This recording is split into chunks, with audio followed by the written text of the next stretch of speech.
Bismillahirrahmanirrahim. Welcome to Self Study PK. My name is Sayyid Usama. This is the last lecture of chapter number 8. बहुत ही important topics को discuss करने लगे हैं। तमाम के तमाम टॉपिक CSS के पेपर में शॉर्ट नोट्स के तौर पे आए हुए हैं। अगर आप चाहते हैं कि आपको लेक्चर पूरा समझ आए तो आपने इस लेक्चर को शुरू से आखिर तक देखना है। बहुत ज़्यादा इंफॉर्मेटिव लेक्चर है। सबसे पहले हम बात करेंगे रूरल एंड अर्बन कन्वर्जेंस की। रूरल एंड अर्बन कन्वर्जेंस का मतलब ये नहीं है कि शहर देहातों में जज्ब हो गए हैं या देहात शहर में जज्ब हो गए हैं। इसका मतलब ये है कि कौन सी चीज़ें शहरी और देहाती कम्युनिटी में मुश्तरका हैं, एक जैसी हैं। फिर हम बात करेंगे अर्बनिज्म की, एक छोटी सी डेफिनेशन है, उसको डिस्कस करेंगे। फिर हम बात करेंगे future of cities in Pakistan की, इसके गुड और बैड पॉइंट्स देखेंगे। और आखिर में देखेंगे कि अर्बन स्प्रॉलिंग यानी कि शहरों का फैलना क्या होता है और किस तरह से शहर अपने मुजाफाती गांवों को भी अपने अंदर जज्ब करते जा रहे हैं। तो स्टूडेंट्स, आपसे मेरी ये रिक्वेस्ट है कि इन लेक्चर्स को काइंडली ऑनलाइन देखें। और दूसरी बात है कि अगर आप चाहते हैं कि हम आपके लिए बाकी सब्जेक्ट्स पे भी CSS PMS के लेक्चर्स बनाएं तो काइंडली हर पर्सन हमें एटलीस्ट 100 रुपीज़ सपोर्ट करे। जैसा कि आपको पता है कि अगर आप किसी भी एकेडमी में जाते हो तो एटलीस्ट आपको 30,000 से 70,000 तक पे करना होता है। तो अगर आप ये पे हमें कर देंगे तो हम आप सबके लिए कलेक्टिव फ़ायदा होगा। तो काइंडली जिस तरह से आप बाकी चीज़ों को सपोर्ट करते हैं, रिलीजियस चीज़ों को सपोर्ट करते हैं, हमें भी सदका जारिया समझते हुए सपोर्ट करें on this number through easy पैसा 0320044205। आगे चलते हैं। सबसे पहले हम बात करेंगे रूरल एंड अर्बन कन्वर्जेंस की। जैसा कि मैं आपको बता चुका हूँ, कन्वर्जेंस का मतलब है कि वो कौन सी चीज़ें हैं जो शहरों में भी एक जैसी हैं और देहातों में भी एक जैसी हैं। यहाँ पर हम एक टर्म पढ़ लेते हैं, एक कल्चरेशन, जो कि मैंने आपको पहले भी बताई हुई है। हमारे पास दो तरह के मतलब फैक्टर्स होते हैं, एक हमारे पास मेजर फैक्टर है, एक हमारे पास माइनर फैक्टर है। अब जो मेजर और माइनर के दरमियान ट्रेड्स का तबादला होता है, मतलब यहाँ के रहने वाले कुछ लोग इधर के कुछ चीज़ों को फॉलो कर लें और यहाँ के रहने वाले कुछ लोग इधर की कुछ चीज़ों को फॉलो कर लें, that is called a culturation. ये मैंने यहाँ पे क्यों लिखा है?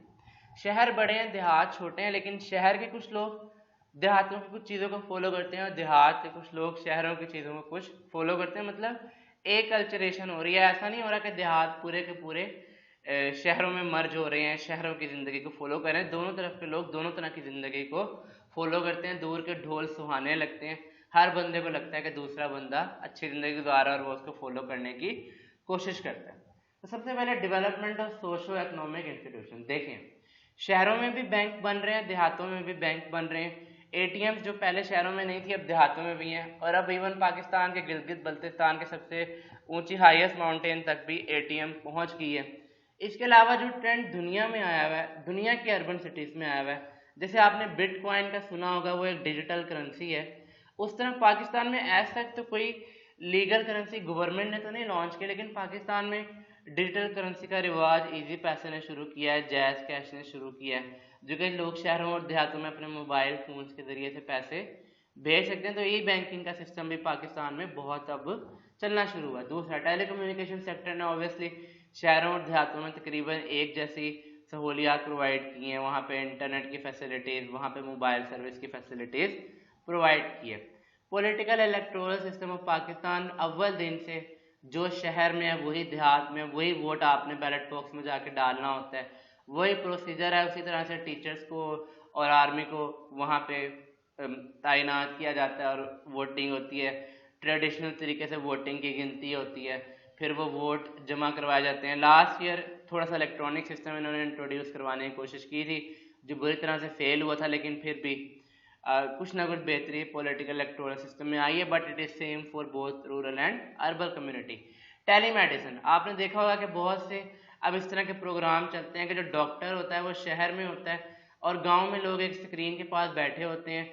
वहाँ पे एक बंदा होता है जो उनको मैनेज कर रहा होता है। बारी बारी सब लोग आते हैं, यहाँ पे डॉक्टर से बात करते हैं, वो उनको दवाइयाँ प्रिस्क्राइब करता है और इस तरह से उनका फ़ायदा हो जाता है। तो शहरों में कैसे? आपने सुना होगा जनरल हॉस्पिटल लाहौर में न्यूरो सर्जरीज होती हैं, ब्रेन की सर्जरीज होती हैं। वहाँ पे जो न्यूरो सर्जन हैं वो जब सर्जरी कर रहे थे तो बाहर के डॉक्टर्स को भी दिखा रहे होते कि हम ये कर रहे हैं, हम ये कर रहे हैं। और इस तरह से बिल्कुल हार्ट की भी सर्जरीज अब ऑनलाइन भी हो रही हैं और ऑफलाइन भी, मतलब डॉक्टर हेल्प लेते हैं कुछ ना कुछ। मतलब जहाँ पे ऑर्गन ट्रांसप्लांट की बात आती है, आपको पता है ये काफ़ी पेचीदा काम होता है, इसमें बाहर के डॉक्टर्स की भी, शहर के डॉक्टर भी हेल्प ले रहे हैं। वुमेन एम्पावरमेंट, जैसा कि हमें पता है कि हमारे पाकिस्तान में शहर और देहात की औरत के सबके एक ही मसाइल हैं, तो शहरों में भी वुमेन एम्पावरमेंट उसी तरह से हो रही है जिस तरह देहातों में हो रही है। औरतों को उनके हकूक बताए जा रहे हैं, औरतों को एम्पावर किया जा रहा है, उनको माइक्रो फाइनेंस स्कीम्स, छोटे लेवल पे कर्जे दिए जा रहे हैं कि वो खुद अपने पाँव पे खड़े हो सकें, अपना छोटा मोटा कारोबार डिज़ाइनर का या कोई सिलाई कढ़ाई का या कोई रिक्शा वगैरह का वो शुरू कर सकें।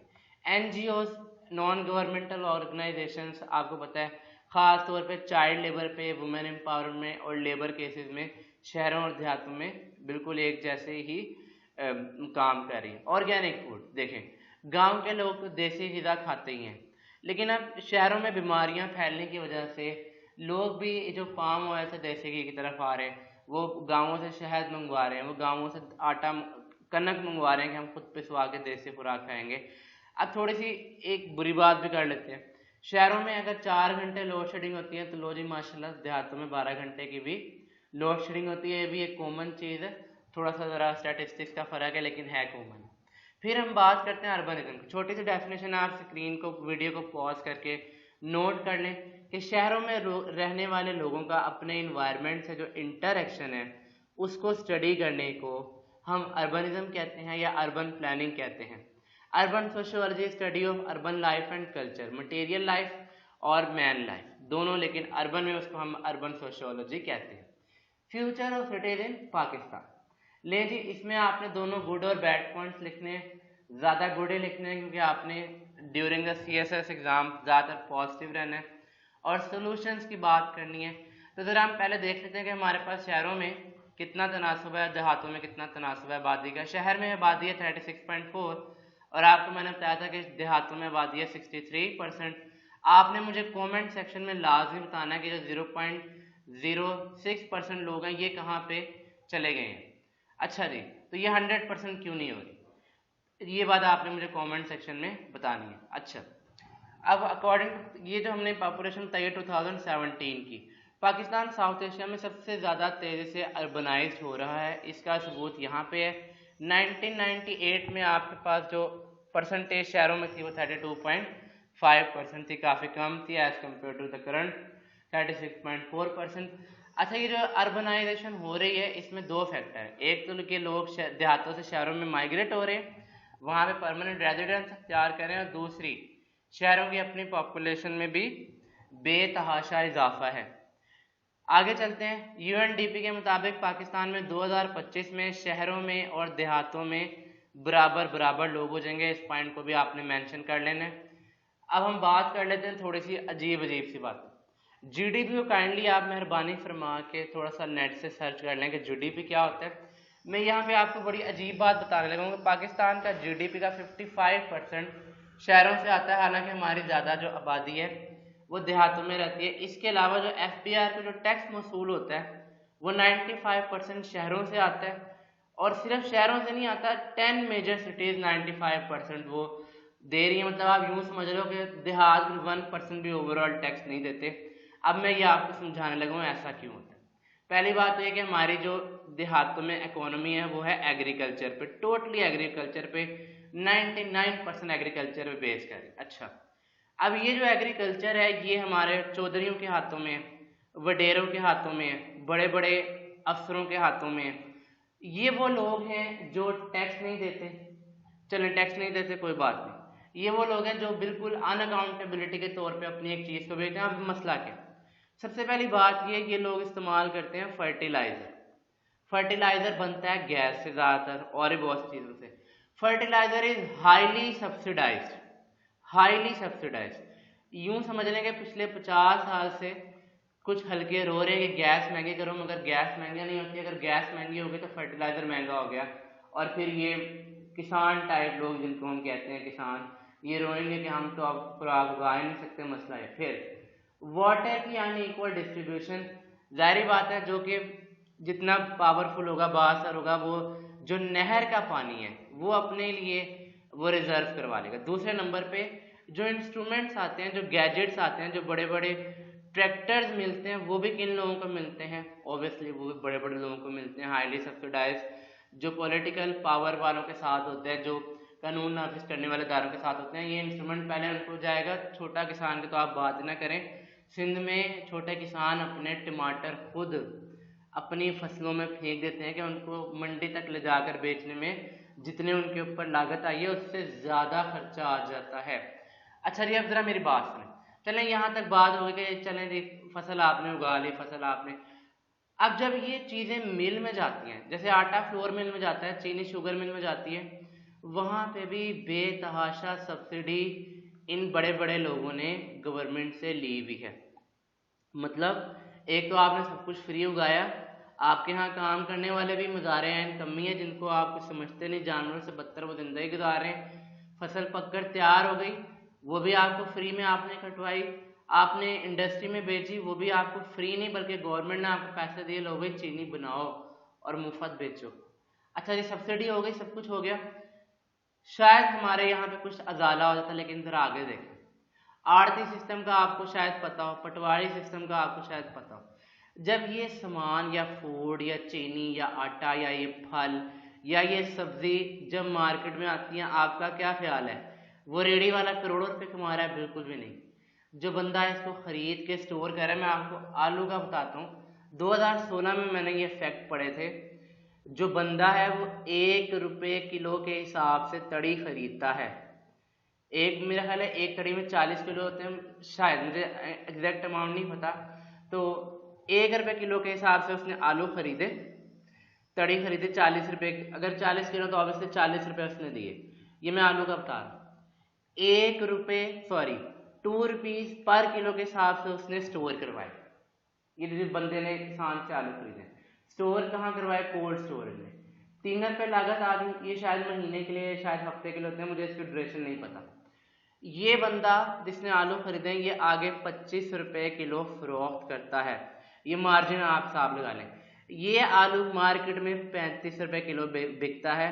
अभी ये इस बंदे ने खरीदा और ये इसने आगे जो फर्दर लोग हैं उनको बेचा। मतलब अगर यहाँ पे ट्रांसपोर्ट का भी आप 5 रुपये निकाल लें तो जो बंदा रेडी पे आलू बेच रहा है ना, उसको 5 रुपये बचे हैं। I hope you can understand कि हो क्या रहा है। इन्होंने ना फर्टिलाइजर पे कुछ टैक्स दिया, ना बेचते हुए टैक्स दिया, और ये सारा कुछ या तो ये लोग कमा गए या तो ये लोग कमा गए। ना गवर्नमेंट के पास कुछ आया, ना पाकिस्तान के पुअर पीपल्स के पास कुछ आया। अगर आप इस चीज़ को ख़त्म करना चाहते हैं तो इसका सोल्यूशन ये है कि जिस तरह से अबर या करीम आई, इस तरह से ये जो फूड चेन है, इसकी जो सप्लाई चेन मैनेजमेंट है ना, अगर कोई इसको डिजिटल कर दे, सप्लाई चेन मैनेजमेंट को आप डिजिटल कर दें, तो गवर्नमेंट के पास अभी भी आधा टैक्स आ सकता है और इन चीज़ों की प्राइस आप सोच भी नहीं सकते कि 50% से ज़्यादा कम हो सकती है। जैसे कि आपको याद होगा, सिर्फ 1 साल पहले अगर आपने कोई 10 किलोमीटर भी जाना होता था तो आपको रिक्शे वाले से बहस करनी पड़ती थी, और वो फिर मंजिल पहुंचने से पहले कहता था कि तुमने तो मुझे यहाँ कहा था कि उतारो। ख़ास तौर पे ये जो सेक्टर था एक कौम के पास था जिसने हमें बहुत लूटा, बहुत जलील किया। लेकिन अब अल्लाह का शुक्र है कि अबर करीम आने से हम जैसे पढ़े लिखे लोगों को भी थोड़ी सी सहूलत मैसर आ गई। ले जी, अब ये थोड़ा सा रोने धोने के बाद ज़रा थोड़ा सा और रो धो लेते हैं।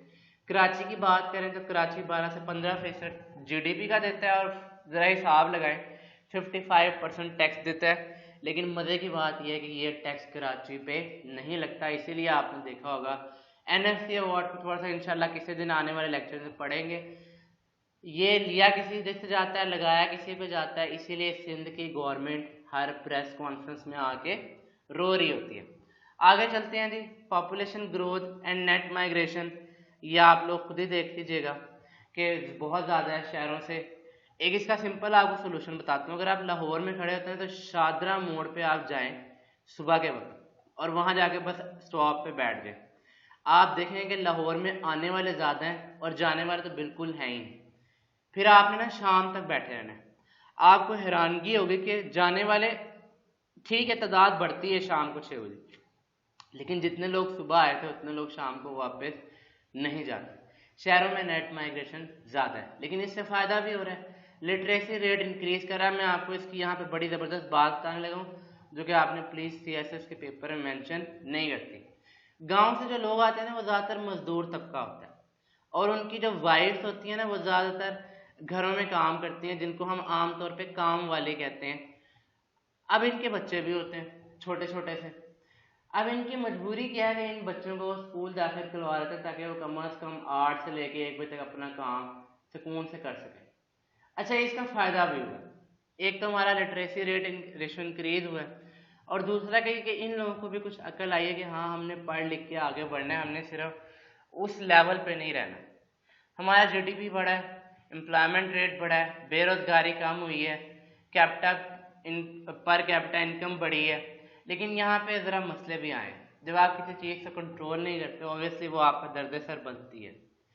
स्लम्स जो कि कराची में और लाहौर में बहुत ज़्यादा है, ऐसी जगह भी हैं जहाँ पे एक छोटे से घर में 10-10 अफराद सुबह रहते हैं और 10 अफराद शाम को रहते हैं। ये सिर्फ सोने आते हैं। नाइट शिफ्ट वाले सुबह सोते हैं और मॉर्निंग शिफ्ट वाले रात को। अब मैं आपको एक बात बताता हूँ, पाकिस्तान में 5 मरले के घर की लाहौर में एक फ्लोर की कीमत 25,000 रुपये है। उसके अलावा यूटिलिटी बिल्स अलहदा हैं, इलेक्ट्रिसिटी और गैस का बिल आपने अलहदा देना होता है। तो ये हालात चल रहे हैं। और मज़े की बात बताता हूँ, यहाँ पे जो हॉस्टल्स हैं, सरकारी हॉस्टल्स की बात नहीं कर रहा, एक हॉस्टल में 3 बच्चे रहते हैं और 8,000 रुपये पर बच्चा किराया जाता है। इसी तरह सरकारी में 3000 रुपीज़ पर बच्चा किराया जाता है। खाने का खर्चा अलहदा है, इसके अलावा है। तो ये जो हम स्लम्स बनते जा रहे हैं, पॉवर्टी कहीं जगह पे, इनइक्वालिटी बढ़ती जा रही है। आगे चलते हैं, छोटा सा टॉपिक है, उसके बाद लेक्चर इंशाल्लाह ताला ख़त्म, और फिर हम अगले लेक्चर में चैप्टर नंबर 9 को स्टार्ट करेंगे, जिसमें हम सोशल इंस्टीट्यूशन को पढ़ेंगे। अर्बन स्प्रॉलिंग, पहले लाहौर इतना था, फिर इतना हुआ, फिर इतना हुआ, और अब बढ़ता ही जा रहा है। शहर जब मज़ाफ़ात को खाने लगे, इर्द गिर्द के गाँवों को भी अपने अंदर मर्ज करने लगे, इसको हम अर्बन कन्वर्जेंस नहीं कहते बल्कि कहते हैं अर्बन स्प्रॉलिंग। यहाँ पे मैंने आपके लिए एक वेबसाइट शेयर की है, atlasofunexpansion.org cities/u/लाहौर। इसमें आपको लाहौर की अर्बन स्प्रॉलिंग 2010 से लेकर 2013 की मिल जाएगी, और आगे भी उन्होंने एक्स्ट्रापोलेट किया हुआ है, लेकिन वो फैक्ट्स नहीं है, उन्होंने मैथ की बेसिस पे किया है। आप इस वेबसाइट पर ज़रूर जाएं, यहाँ पे जाके देखें कैसे पाकिस्तान के और दूसरे दुनिया के शहर फैल रहे हैं, कैसे बड़े शहर छोटे शहरों को खा रहे हैं, कैसे हमारी ज़रई ज़मीनें तबाह होती जा रही हैं। ये बहरिया टाउन, ये DHA, ये मॉडल टाउन, ये सब ज़रई ज़मीनों पे बने। इंडिया ने अपने पंजाब का एक पॉइंट भी नहीं छेड़ा, और हमने अपने पंजाब को हाउसिंग सोसाइटीज़ बना के वो अशर किया है कि किसी की हद नहीं। तो स्टूडेंट्स, फिर भी उम्मीद करता हूँ कि इंशाल्लाह ताला अच्छे दिन भी आएंगे। अगर आपको लेक्चर पसंद आया होगा तो प्लीज़ हमें कमेंट में ज़रूर बताइएगा कि आपको लेक्चर कैसा रहा। Although lecture was very negative, but please stay positive during your CSS exam. हमने इन सारी चीज़ों के सोल्यूशन की बात करनी है। काइंडली लेक्चर्स को ऑनलाइन देखिए, चैनल को सब्सक्राइब करें, वीडियो को लाइक और शेयर करें। अपना ख्याल रखिएगा। अल्लाह हाफ़िज़।